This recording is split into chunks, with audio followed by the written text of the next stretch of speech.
Hello friends, welcome to my channel.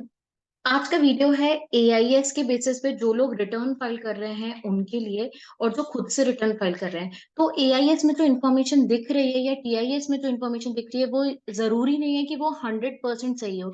You have to verify with the document also, क्योंकि AIS में duplicate information भी दिखती है। उसको डुप्लीकेट इन्फॉर्मेशन को निकालने के लिए तो आपको डॉक्यूमेंट्स चाहिए होंगे ना। और एआईएस को ही आप बेस मान के सिर्फ इनकम कंप्यूट करेंगे और एक्चुअल डॉक्यूमेंट में इनकम ज्यादा होगी तो गड़बड़ हो जाएगी। तो ये इसी के लिए है कि आप कैसे एआईएस को देख के इंफॉर्मेशन निकाल पाए। तो मैं आपको दो एग्जाम्पल्स बताती हूँ। एक है, जब आप टीआईएस देखते हैं, जैसे आपने अगर मेरे वीडियो को देखे होंगे तो मैंने एआईएस और टीआईएस में डिफरेंस बताया था। टीआईएस जो होता है वो समरी फॉर्म ऑफ वे में होता है कि आपके जो इनकम जितनी भी इनकम टैक्स पोर्टल में दिख रही है उसका समराइज्ड वर्जन क्या है। और उसमें भी जो सेविंग है, डिपॉजिट है, बस उतनी ही इंफॉर्मेशन, बट कौन से अकाउंट से मिली है, किस डेट पे ये इनकम आपकी क्रेडिट हुई है, ये सारी चीजें आपको एआईएस में मिलती है।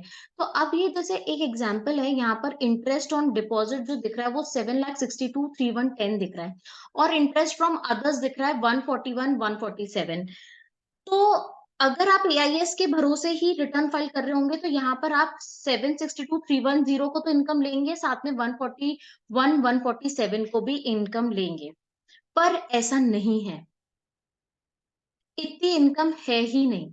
जब हम डिटेल में टीआईएस को देखते हैं तो इंटरेस्ट फ्रॉम डिपॉजिट 762,310 की जो इनकम है उसकी डिटेलिंग आती है कि कितनी रिपोर्टेड वैल्यू है, कितनी प्रोसेस्ड वैल्यू और कितनी डिराइव्ड वैल्यू है। तो यहाँ पर 762,310 तो आपकी रिपोर्टेड वैल्यू है, यही प्रोसेस्ड और यही डिराइव्ड है।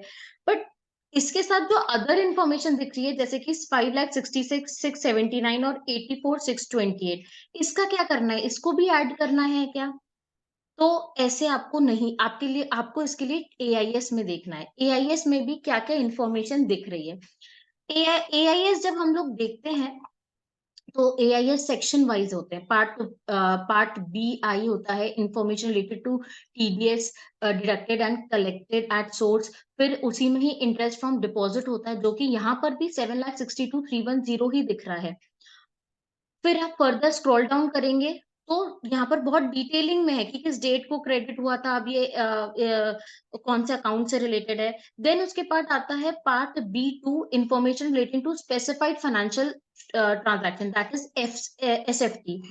तो इंटरेस्ट फ्रॉम सेविंग बैंक की बात करें तो वो दिखता है, इंटरेस्ट फ्रॉम डिपॉजिट। अब डिपॉजिट एक टीडीएस में भी दिख रहा है और एक एसएफटी ट्रांजैक्शन में भी दिख रहा है। तो इसका क्या मतलब है? इसका मतलब है कि ये जो इन्फॉर्मेशन है ये डुप्लीकेट है, क्योंकि एक ही इंफॉर्मेशन को उन्हें अलग प्रकार से आपको प्रेजेंट करा है। तो you have to apply your brain कि कौन सी इनकम डबल बार दिख रही है और उसको सिर्फ सिंगल बार ही लेना है।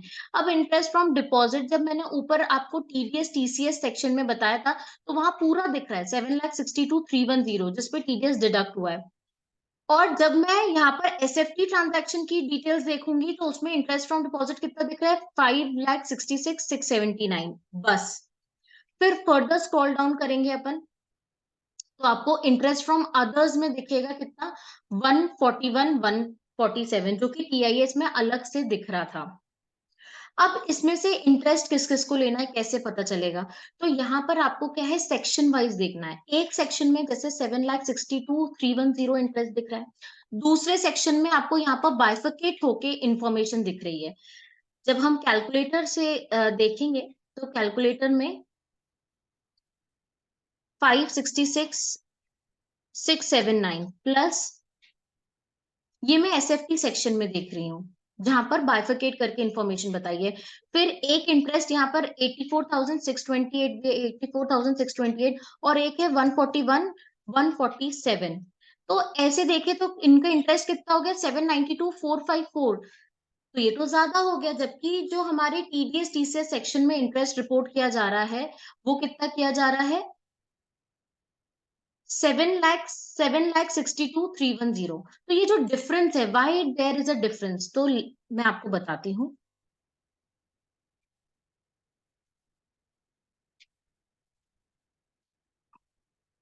माइनस 762,310 करेंगे तो 30,144 का डिफरेंस आ रहा है। अब इसका क्या है, ये आपको सिर्फ डॉक्यूमेंट से ही डिफरेंस पता चलेगा। ये जो एक इंटरेस्ट है 30,147 का, कहाँ पर 141 147 के अंदर 30,147 का जो इंटरेस्ट है, this interest relates to PPF interest. अब आपके पास अगर डॉक्यूमेंट नहीं होगा तो आप इसको भी टैक्सेबल कर देंगे, जबकि पीपीएफ का इंटरेस्ट तो एग्जेम्प्ट होता है। तो that's why you have to obtain the interest certificate document. सिर्फ एआईएस के भरोसे ही रिटर्न नहीं फाइल करना है या टीआईएस के भरोसे ही नहीं करना, देखना है बट इसको ही बेस लगा के रिटर्न नहीं फाइल करना, वरना क्या है, डबल इनकम आपकी चली जाएगी रिटर्न में। ये एक केस है। दूसरा केस ये भी है कि आप जब देखेंगे तो यहाँ पर डिविडेंड की इंफॉर्मेशन आती है, अदर इंफॉर्मेशन भी आती हैं टीआईएस में। अब फॉर एग्जांपल यहाँ डिविडेंड की इंफॉर्मेशन सिर्फ 1563 ही फेच कर रहा है, पर जब आप डॉक्यूमेंट देखेंगे, डॉक्यूमेंट आपने अगर मंगाए होंगे, डॉक्यूमेंट देखेंगे तो डॉक्यूमेंट में जो डिविडेंड इंफॉर्मेशन है वो है 1715। तो आपको क्या लेना चाहिए, 1563 क्योंकि एआईएस में दिख रहा है, या जो डॉक्यूमेंट में 1715 है, तो आपको 1715 पे ही भरोसा करना है, क्योंकि इसमें से कुछ इंफॉर्मेशन है जो कि रिपोर्ट नहीं हुई हो पोर्टल में। तो इस वजह से डॉक्यूमेंट पे भी निर्भर करना ज़रूरी है। इसीलिए मैंने ये वीडियो बनाया कि काफ़ी लोग गलतियाँ कर रहे हैं, सिर्फ़ एआईएस, टीएस के बेसिस पे ही रिटर्न फाइल कर रहे हैं, उनको भी नोटिस आने के चांसेस हैं। तो प्लीज़ डॉक्यूमेंट भी लें एंड देन रिकंसाइल करें एआईएस, टीआईएस से। Thank you. आपको अगर ये वीडियो हेल्पफुल लगा तो प्लीज़ इसे लाइक करें एंड मेरे चैनल को सब्सक्राइब करें। Thank you.